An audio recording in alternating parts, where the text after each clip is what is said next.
Hi guys. So I'm Alyssa. I'm 23 years old and I am bipolar. Those who suffer from mental illness are stronger than you think. We must fight to go to work, care for our families, be there for our friends, and act normal while battling unimaginable pain. Now, with every YouTube video I'm going to make, I'm going to start with a positive, influential quote on mental illness. And why? Because this YouTube page is about mental illness with the struggles and how to rise above it like I did. Now, I haven't had the most easiest emotional life from 15 to now. There's been lots of obstacles along the way, which I'm going to share for you with each video, but it's also not going to be about me. It's going to be about you guys and how I can help and be the change you can be, as my username states. Now, what does be the change you can be mean when I put that? It means trying to change how you live your life day to day. It's about not choosing to stay in bed like you do when you're clinically depressed. It's about getting up and doing things that make you feel good. Even if it's taking a shower, going for a jog outside. The littlest things actually mean the most when you have a mental illness, which I've come to realize when I was depressed 2 years back to the point I wasn't functioning. It's not an easy disease. It's even just as bad as physical, because when you have a mental illness, it clouds your judgment and thoughts and the way you feel about yourself. You are very symptomatic beyond words. One day you could be perfectly fine and happy, and the next day it could be a downfall. You could crash. You get manic where you're really high and way too happy, way too hyper. And you think, oh boy, I'm having a good day. But you're not really, because it's not a well balanced way of feeling. It's way too high and it's toxic and it's paralyzing, because once you crash down and get depressed again, what do you have? What do you lose? You lose your sanity for starters, and you lose hope in yourself. There's many ways of bipolar and what it is. It's really hard sometimes, not gonna lie. When I first got it, it was like the most shocking news I ever received, because I wasn't diagnosed until I was 16. But looking back, it made sense that I became that. Not that I became it. It was in my life, my whole life. But it took a lot of years to actually get that way hormone-wise. So, yeah. So the song I have on right now, everyone should know, is called Skyscraper by Demi Lovato, which I wanted to choose that as the first song I ever did with my video. It defines strength and not letting anyone get you down or anything. It's like the lyric said, I'm going to rise above the ground like a skyscraper. And it's true, we have to be strong for ourselves. If no one else is going to do it for us, we have to do it ourselves. Because at the end of the day, no matter how much love and support you get from family and friends, who do you have? Yourself. When you sleep at night, you have yourself. You have your dreams or nightmares or inner thoughts when you're trying to sleep. We were born alone and we're going to die alone. Basically, what we have to do is we have to learn how to love ourselves, how to cope through the mental pain. And it's not easy, because I've had many fragile, vulnerable moments in my life, especially these past several years of dealing with my demons inside.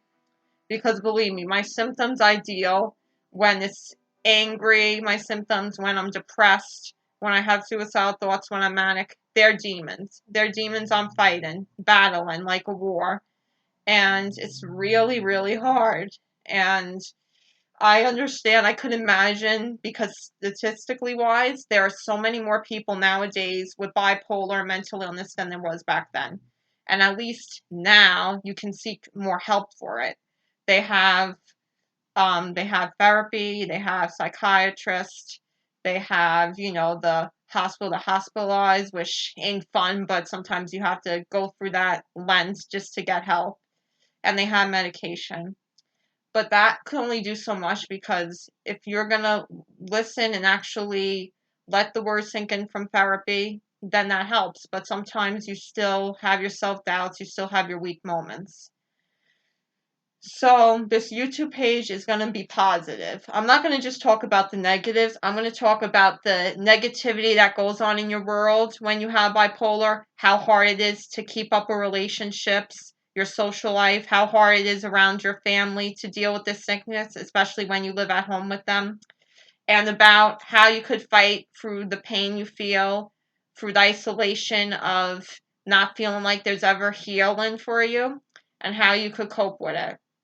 That's what I want to do. And I don't care how many views or subscribers I get. It would be shocking if I even get like 10, to be fair. But I'm doing it because I want my voice heard. I know a lot of people probably do YouTubes like this. Unfortunately, there's lots of people nowadays that copy and have the same idea. But I'm hoping mine is different from the rest. I hope I can share my story and inspire others to be strong, because not everyone could be strong. It takes a lot of guts to get yourself help, to get out of bed every day, to do the typical things you used to like to do before you were diagnosed.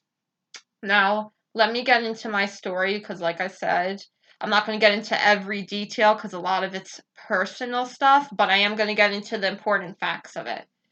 And I don't just want to share my story. I want to hear stories from others. And if you guys have advice or anything you need help on, whether you just found out you were diagnosed or you've been struggling for a while and you're in denial and don't want to get help, but you feel like you need to, then I want you to just comment, or I want you to just email me at coolalis1@aol.com, which is COOLALIS1, and I'll put that into my comments, comments navigation tab. So yeah, I'm 23 now. I've been dealing with bipolar from when I was 15. When I was 15, I was a high schooler, of course, and during the summer of 2010, I was starting to go through some stuff hormonally. At the time, I just thought it was a hormonal imbalance that I was just going to get clear on its own. And it was way past just PMSing. It was dwelling. It was being afraid, caring what others would think when I get back into those doors and hallways. It was wondering if I was going to have a lot of friends and be popular. It was about if I was going to have a high school romance or not. Because back in middle school, I was very out of place with myself, even when I tried to hide it. I was the girl that just had like 7 friends from, school and all that I cared about, but I even isolated myself from them because back in the day I was extremely shy. Now I don't shut up. I got to that point once I was in high school and was diagnosed with bipolar. For some reason, it became easier. I was more talkative. Whether the manic kicked in and I got used to it or not, I don't know, but it was hard for me to fit in. Like, I didn't try too hard to fit in middle school. I couldn't care less. My idea of a good time in school when I was finished with my work was to just bury myself in a book because I loved to read. And that helped a lot. Like, I felt more emotionally closer to the characters I read in the story than I actually did with my best friends back in the day from school. I used to get kind of bullied from some people, and it made me think really bad of myself, which, of course, when you're in your early teens, that's how you're going to feel. And I struggled with that. At the time, I tried to shake it off, but words hurt. And I became self conscious. When I was in 8th grade, my physical health, like, not like leg wise, I'm talking like symptom wise, like you would, like nausea, for example, it started to sink in. Like, I fainted one time in school and gym, but that was because of dehydration, not drinking enough water and eating. But I also was severely depressed. Not to the point that I had to take meds, luckily, but I had like a little depression in me when I PMS, or I was very quiet around family and friends, and I distanced myself a lot from friends. I would sit down at the lunch table, but I wouldn't engage in conversation. I was afraid to walk down the halls while fear of being laughed at or judged. I really, really struggled, and I missed a lot of school days in 8th grade, which I never missed from school days all the other times in my life. It was because I had a lot of anxiety. I developed a lot of stomach issues. At the time, I just thought that it was because I was going through stuff in 8th grade, and it was just the age. But once the summer came and I was out of school, I had a good summer. But then it started the nervousness of, oh my God, school's starting in 2 weeks. How am I going to manage? Am I going to be popular? Am I going to have a lot of different parties to go to, sweet 16s when the time comes? There was lots of different battle thoughts in my head, and I'm like, where are all these thoughts coming from? All of a sudden I'm having a bunch of thoughts in my head I never had that are crashing into each other.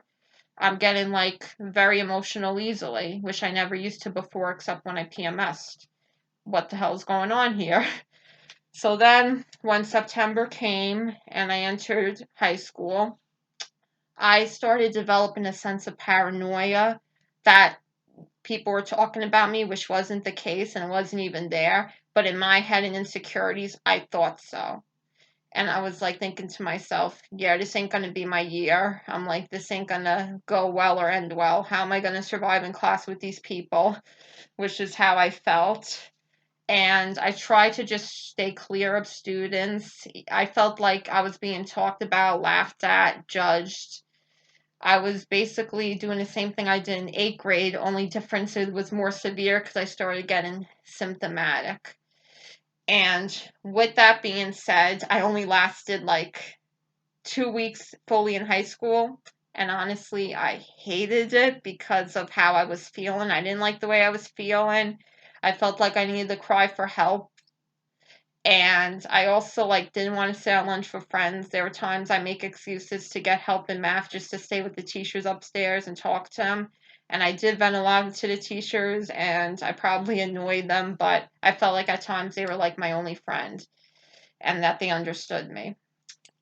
The day that I took my PSATs, which were practice SATs, that happened to be when I went back to school after taking a redemption break for like a week maybe. So it was the third week I went back, and it was hard because of all days I came back. Of course, I was taking a test, right? And I had anxiety as is. I used to like have this habitual twitch in my eyes because I had anxiety. So when I took the test that day with my advisory class and teacher, I was panicking. I was like, oh my God, I hope I pass this practice test. If I don't, what does that say about me for my future? What does that say about my senior year if I take the SAT? What kind of college will I get into? So there was just different thoughts going on in my head. My legs were shaking. I was sweating like crazy, eyes twitching. I was just reading the booklet paper and I was questioning myself at every stupid thing. I even asked the teacher, I'm like, am I Roman Catholic? And he's like, yes, because I am Catholic, but I didn't know if I was Roman Catholic. I questioned like different details where to put them. I didn't even answer one question of the test because I was just at that point like so anxious that in school I ended up having a mental breakdown. My mom was in the school at the time because she was going to go on a field trip with my brother, and I felt bad because she ended up having to not attend because she was worried about me and stuff. So I was in the principal's office, and she was really nice, luckily, and supportive because she had a daughter that kind of went through hard stuff too and got home instruction. So we didn't know what to do, if I should just drop out, take my GED or not. I'm glad I didn't drop out of high school and ended up finishing it. She suggested you can always take home instruction. So that was a good idea. I ended up going home and staying home. I ended up just because I was so like anxious. I just like before I even knew that I wasn't going to return back to school for my high school life, I literally went in my locker. I just took all my textbooks out like crazy, packed them all up in my bag, and that was it. And then what happened was I ended up home that day and I was very unstable, very fragile. So then, like, this was like in beginning of October, I think, or end of September. It was end of September, that's right. So one day, now I wasn't like at that point when nighttime, because of my anxiousness and paranoia, I would stay up. Maybe that was part manic too, but I don't really know. But I couldn't sleep. I was shaking in my bed. I was overthinking. My mind was running like crazy. I even had crazy stories in my head. Like people were after my family, my house was on fire, which it wasn't. There was no single flame or smoke, but I came up with all these crazy stories in my head because I was so unstable. It was nerve-wracking. It felt paralyzed into the mind and emotions. I didn't know what the hell was going on with me. I thought I drastically changed and this was how I was going to be the rest of my life. And that's scary for a 15-year-old girl to deal with because she never dealt that way before in her life. And all of a sudden she was getting all this anxiousness, all this paranoia, this mental breakdown she never had before. So I ended up going to the hospital. Luckily, I wasn't hospitalized, but I was there for the day, and it was scary. So at that point, my parents realized that this wasn't just a few week thing I was going through out of nervousness with high school. It was serious, beyond serious. So what happened was I ended up needing to, well, I knew I had to start therapy from the summer. I'm like, I really think I need to look into therapy. I'm like, I'm having a lot of self-esteem issues, a lot of anxiety. So then I ended up going to therapy in my town. And then I ended up seeing a psychiatrist that was a close family friend of ours that my mom and grandmother went to when we lost my grandfather. So I went to him and he helped me through a lot, thank God. He helped me get back on track. And I also started going on meds. And I hated going on meds at first. I didn't want to take it. I was in denial. I'm like, I don't want to take it. I don't like the way I feel. Why do I have to take it? I feel like such a freak. But in the long run, when I got older, I realized it really, really helped me. So, like, it was also nerve-wracking because I was going to be 16 and I wanted a sweet 16, but I was so unstable that I questioned, okay, my parents want to give me what I want, but will I be able to have one? Is it going to affect my emotional and physical health? I won't be able to function to have one. Like, there were so many different things going on in my life. I didn't have a normal teenage year life because I was homeschooled, and there was just so many things. Like, I was home a lot because I couldn't go out because of how my symptoms were and how it was going to affect me in the real world. So basically, I spent a lot of time with my family, my mom and grandmother. I would go to the mall with them like I used to love, but when I go to the mall, like, I was in that self-conscious, really bad state of mind that I was afraid to be around teenage girls thinking they laugh or make fun of me. So I would just put my head down. I would try to avoid the crowd. And I hated it when it was crowded at the mall because of that reason. I hated being out in public around teenage girls and teenage guys and just different people. Because in my mind, I thought they were going to laugh at me, which they weren't. It was me laughing and making fun of myself in my head because I was so low on myself and because of my insecurity with my mental illness. So then once I turned, well, actually, I'm backtracking a little. Once I got into 2011, because the end of 2010 was absolutely shitty for me, and I hated that year in general. It was a new start of a new year. I was feeling somewhat optimistic, but not enough to say it was going to be my year. So I kept paying my dues of what I had to do to help myself. I stayed in therapy. I continued taking my meds every day. My mom gave them to me, so she made sure that I took them. I kept and continued seeing my psychiatrist. I did what I had to do, and I stayed in touch with good friends of mine from school, which made me feel good about myself because I was afraid of losing them. And they were concerned about me, missing me, wanting me to go back to school, and I missed them, but it was for the best. I had to do home instruction, which I'm glad I did because it helped a lot. And basically, I did that. I did end up planning my Sweet 16, so it was a good distraction from being mentally ill, which I hate that word, by the way. So I want to put a positive spin on it for me and other people. I'm trying to think of one. I'll come up with one next time I make this video because there's just so many positive words you can use, but it's hard to put positivity on the word mental illness. So yeah, so I ended up having a Sweet 16 and an absolute ball with my friends, and sadly, like with most of them except maybe like one or when I hung out with the year after my Sweet 16, we lost touch with each other. But that was like the grand finale of having a memorable night with my high school friends and middle school friends, and it meant a lot. So that was a good night, but at the same time, I was manic, so I was very manic, and then I was drinking, so I was drunk, so it was a mixture of both. And let me tell you, for teenage girls out there and young women, adults, I advise you when you're manic not to drink because it coexists with each other and you're a hot mess. So I would strongly advise you, if you're going to drink, to just have a glass of wine or one beer and that's it. Do not get yourself wasted and then be manic at the same time. It never ends well. But having said that, in spite of that negativity with it, I had a great night with family and friends, dancing the whole night. It was a memorable night for me and the best birthday I ever had by far. So yeah, I had highs and lows as a teenager. I had times where I was happy, times I was miserable and sad. That comes with the territory of any teenage girl or boy. But when you're bipolar or you have other mental illnesses, it makes it hard and challenging to have consecutive good days during the week, let alone a year, because you're unstable for a while. You have to stabilize yourself on proper meds that are adjusted and changed to get back on track, which is what I did. So, yeah, basically, let me continue on a little bit and then I'm going to close it up and try to tell you positive ways. This is just an introduction, by the way. I'm introducing you to who I am, letting you in my emotional roller coaster messed up world to help. This is why it's be the change you can be. I want to better yourselves and me and be positive in times you're vulnerable and fragile. I want you to be able to look at yourself in the mirror and feel confident the way I try to on the daily basis, but sometimes it's impossible. It is easier said than done because I had different random emotions in my life with my mental illness. When I was 15 and 16, it was paranoia, manic.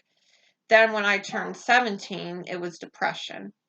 I don't know, I could function with it, but I would cry a lot. I'd be depressed a lot. I was in my room a lot, just listening to music, watching TV, not wanting to be bothered with anyone. I had girl cousins I was very close with, not just first cousins, extended second ones that were my age, close to my age, and my mom's like, oh, why don't you make plans with them? But I didn't want to because I was so depressed. I didn't want to be a Debbie Downer, or I just didn't want to be bothered with no one. So that was what happened then. Came the summertime. Now, this is shouts to Scotty, who I'm going to see on Saturday. Now, I was completely obsessed with him as a teenager. Now, not so much, but I still fangirl about him and love seeing him in concert.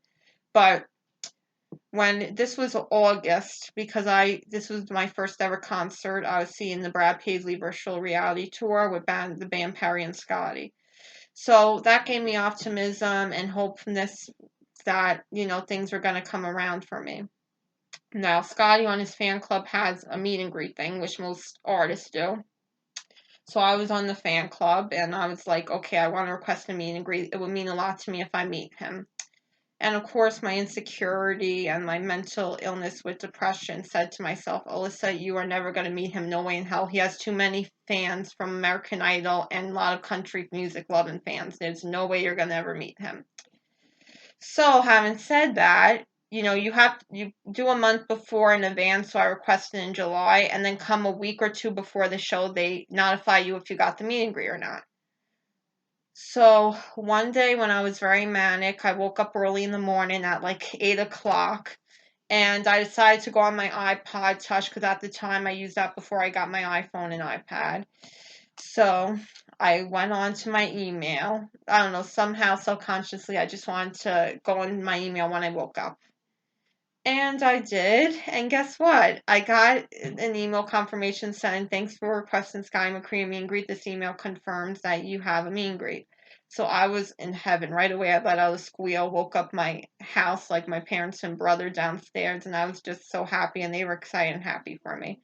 And that was the turning point where I got more confident and happy because it was like the one thing I wanted that year to happen because I knew I was going to the concert. And it was my first ever concert and first meet and greet. And I was completely blessed. And can you believe that we're talking, how many years? 2012. We're talking 7 years later, and I have seen him show-wise 9 times and met him 9 times. So this is what I'm saying. When you have self-doubt and are negative, there's like a rainbow over every dark tunnel or cloud funnels. You think something's not going to go your way, and sometimes it's the opposite, and then you're like, oh my God, why was I so negative? It came true, my dreams and wishes. This is why you should never stop believing in yourself, because if you're constantly negative, you're going to feel like you have negativity in your life. But once you start thinking positive, like with me, I was completely negative on the topic of meeting him, but then like luck came my way and fate came my way, and it was meant for me to meet him that many times. So after I was 17, and after meeting Scotty, in 2012 I met him twice. So I met him again in November. And then the new year came, 2013, and it actually was a better year for me than 2012. But at the same time, it got more positive for me in 2012 because of Scotty. But entering 2013, I had a lot of things I was excited about. My Uncle Brian and Aunt Jen's wedding was in March, and I was excited to be a bridesmaid. I had another Scotty concert I was going to in Wilkes-Barre, Pennsylvania. I was turning 18 that year, so I had legality and newfound freedom of being an adult. And I got close with my one cousin, Ashley, that I hung out with a lot, and it helped because when I was going out, it helped cloud away the negativity and depression I would have. And this for everyone, not just people with mental illness. Like, if you're in your house all the time, not doing anything productive, you're going to have negative thoughts consume you. So when you're doing stuff in the house and out, it really makes a difference. So then 2013 and 2014, I'd say, was a lot better for me compared to 2010, 2011, 2012 when I was very symptomatic. So then end of 2014, like things, I had my hormonal things going on, but still everything came out good. There was one part of December 2014 to a few months of 2015 that was bad and toxic for me, and that was an ex-boyfriend, but I'm not going into that now. That will be in later YouTube videos about toxic people and guys in your life. Having said that, after I broke up, no, a few days before I broke up with him, this was the most stable I've been. No more symptoms, nothing. So the psychiatrist, this was like a few months back, actually, before this, where he said, oh, we can wean you off of your meds. So he did that. Like, little by little, the dosage went down lower. Then come March, when I visited him again, that was when I completely went off meds. Because you can't go off it like cold turkey. You have to ease your way, slow down.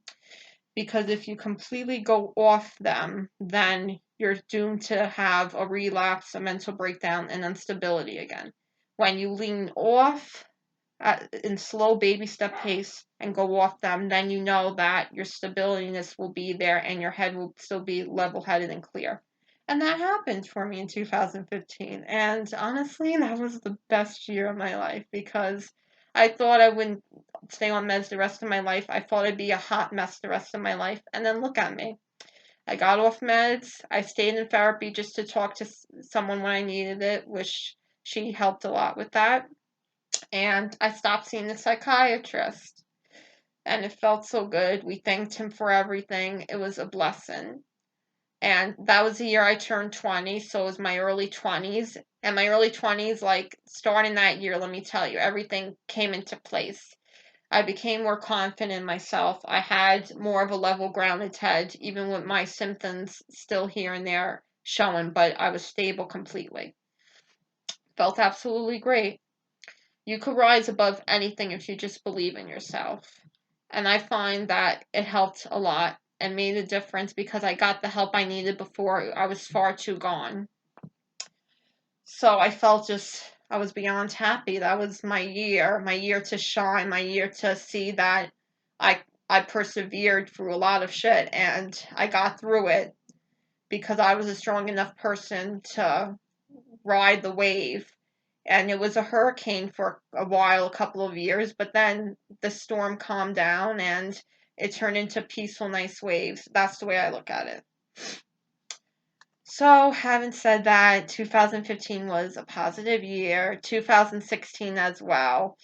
I had a lot of things going for me that year. In 2016 of February, 2015 I graduated high school because I had credits to make up. I thought I would never graduate high school. I thought that was it when I got mentally ill. I thought, okay, if I, I couldn't function enough to get good grades and to graduate. But boy, was I wrong. I ended up graduating at my school that I was my middle school and would have been my continuous high school for 4 years. And I wasn't expecting that, but I was able to, and I was invited to graduate there, which felt so good. That was like my final moment. It's my last closure before that was bad because that was when I left a complete psychological mess. But then that very day, I was beyond stable and happy, and I got to the place I needed to be. So when I accepted my diploma, I smiled at the principal. She smiled back at me, and then I knew, I'm like, I'm back to the way Alyssa was supposed to be. I'm back to feeling happy and whole again. Bipolar doesn't define me. It will never define me. I don't even consider it a label. It's just a mental flaw that you can live with the rest of your life as long as you get the right help for it. Sorry, I'm getting emotional. So, yeah, I mean, I was amazed. I was in awe about how much things could change for me in the blink of a few years seeking help and treatment for it. So then 2016 came and things were great. I turned 21 that year, so I officially was able to go to bars, and also I started college in February, but this was a few months before May for my 21st. And I was like, wow, am I really in college? This is incredible. I didn't even think I could go to college with my mental illness. Like, I brought myself down a lot because of being bipolar, which I shouldn't have, because bipolar people could still live a normal day-to-day life that non-people with the diagnosis can. So it was just amazing. I made a lot of friends in college. I felt so good taking courses, and everything was just dandy. Then there's a twist with it. Okay, so everything was good. The summer was good. The whole year was good. October 2016 was my downfall. And at the time, I did not realize it, because who would think that you would relapse, right? Because I've been stable a long time. I didn't need dependency on the pills no more because I was off them a long amount of time for a solid 2 years, basically, or a year and a half, whichever. I think it was like 2 years pretty much. So, anywho, I like, okay, sorry, blabbing. So anyway, it was October 2016. My cousin Sue, like, she knew this guy, and there was a Halloween party going on before he moved to Florida. It was like his final hurrah before he moved. So we were talking about going. I'm like, oh yeah, it sounds like a lot of fun. I haven't been into a Halloween party since 2013. I would love to go. Originally, we were going to go to Pennsylvania, my parents' brother and I, because there was a Halloween weekend event going on there in Lake Adventure, but my mom told my dad, oh, she's going to have a good time. Let's not go this weekend. Let's go another weekend. She'll have fun at the party. Went to Party City, got my Enchantress costume, which was a pretty costume. I was all hyped for the party. When I went with my cousins and friends, I actually had a grand time dancing, having pina coladas, and just chilling. And I made some good friends who were girls. The ends of the night, Cotton Eye Joe and Cha Cha Slide came on, and people who know me well. They know I get hyped with that dance, and I'm dancing to it and stuff. Next thing I know, a guy, I'm not going to mention his name.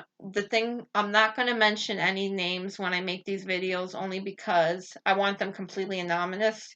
You never know who will come across them if they come across them, but they'll know who I'm talking about, but I just rather not mention names, so I'm not gonna. So, he came, okay, so it was the Halloween party night, and he came up to me, and he was very aggressively persistent. I was dancing, and I did not want to dance with him, but he persuaded, and I gave in. So then we were talking, and he was being flirty and macho and player-like, and I knew this, but my gut instinct told me to, well, I didn't want to bother with him, but he gave me his number, and when I went home that night, I'm like, okay, should I text him? The last guy I was with broke my heart and gave me self-esteem issues and trust issues. How is this going to play out? And I feel red flags from him I didn't feel with my other ex. What should I do, Alyssa? I was on the verge of blocking his number, but then I was like to myself, it's been quite a while, me being single since my last boyfriend. I need to move on with my life. I need to experience new guys to date. What could be the worst that happened? It can't be worse than the other guy. Well, sure enough, they were both equal, because guess who ended up having a relapse and having to take meds again, going to therapy and a psychiatrist? Well, that's right, this bitch. So, yeah, I ended up being severely depressed in 2017, and I'll go into more details with that in another video because there's a lot of material to cover. I'm not going to cover everything on this video. But yeah, I became a hot mess in 2017, depressed, not functioning, not having no quality of life. So I had to go back on meds and therapy and psychiatrist. And I've been doing that ever since, which is unfortunate because I was doing so well, but I let my emotions and not handling life good, and the situation I have with that guy affect me. And in another video, I'm going to get into how you should handle things and how you should try to handle life better, because believe me, I've always had bad sense with it. I wasn't sensible with it. I would just make things worse than better with my overthinking, with my emotions outpouring me. But right now I'm doing good. I'm trying to help myself more and more each day. It's hard because I have had manic history a few times this year, or twice, and before that it's been several months since. I'm kind of depressed and vulnerable right now, but at the same time I'm trying to see optimism with it. So this is why I decided to make this YouTube page. I thought about it a couple of years now, but my stubborn ass didn't want to because I was afraid to share my story. But now I'm older and wiser, and I just feel like, why hide it? A lot of people know I'm bipolar already when I used to rant on social media and express my feelings more than I should, so it didn't make a difference. I just want to help out others. Whether you were diagnosed already or you feel like you're getting to that point that you might need help, seek the help. Don't be in denial. I wasn't in denial. Right away at 15, I was mature enough to know I needed to see a therapist, and I did. I want people to be able to look up to me as a person that could be like a friend to you. For you too, we could be each other's support system. And it won't be just me helping you, it will be you guys helping me too get through stuff. And I just want to really make a difference in people's lives, because I know what it's like to feel like I'm a nothing and a nobody. But I'm just like everyone else in this world, trying to find herself, trying to make a difference in the community, make a difference in accomplishments. And being bipolar doesn't define you. Rise above everything, do what you gotta do things that make you happy, and try to live just a life you're proud of. And you can be the change. And I'm going to probably start posting videos once or twice a week. So we're going to explore different topics on mental illness, on how to better yourselves. And I might even share some poetry with you, because I love to write more than anything else. I'm going to start getting into therapeutic writing again to explore my writing with my mind and stuff that continues to portray in my head. So therefore, if you guys have any advice for me when it comes to mental issues you have, emotional problems, or social issues going on in your life, whether it's a toxic boyfriend, toxic friendships, toxic family members, or toxic symptoms you're having that you need help with, I want to be there to help you, because I've experienced a lot of problems mentally and emotionally, and I just want to make a difference. So don't be afraid, comment, subscribe. I'm not making anyone subscribe or comment to my channel. It's up to you. I hope I can get a lot of people to vibe with me and relate, and we can help each other out, but it's entirely your choice. So I appreciate the people who view this. Like I said, I'm going to be consistent every week, posting more videos of different topics with the mental illness and how to make a change in your life and people around you. All right, so thank you guys. We'll talk again soon. XOXO. Remember, be the change you can be. Stay happy, stay positive, stay blessed, and stay healthy.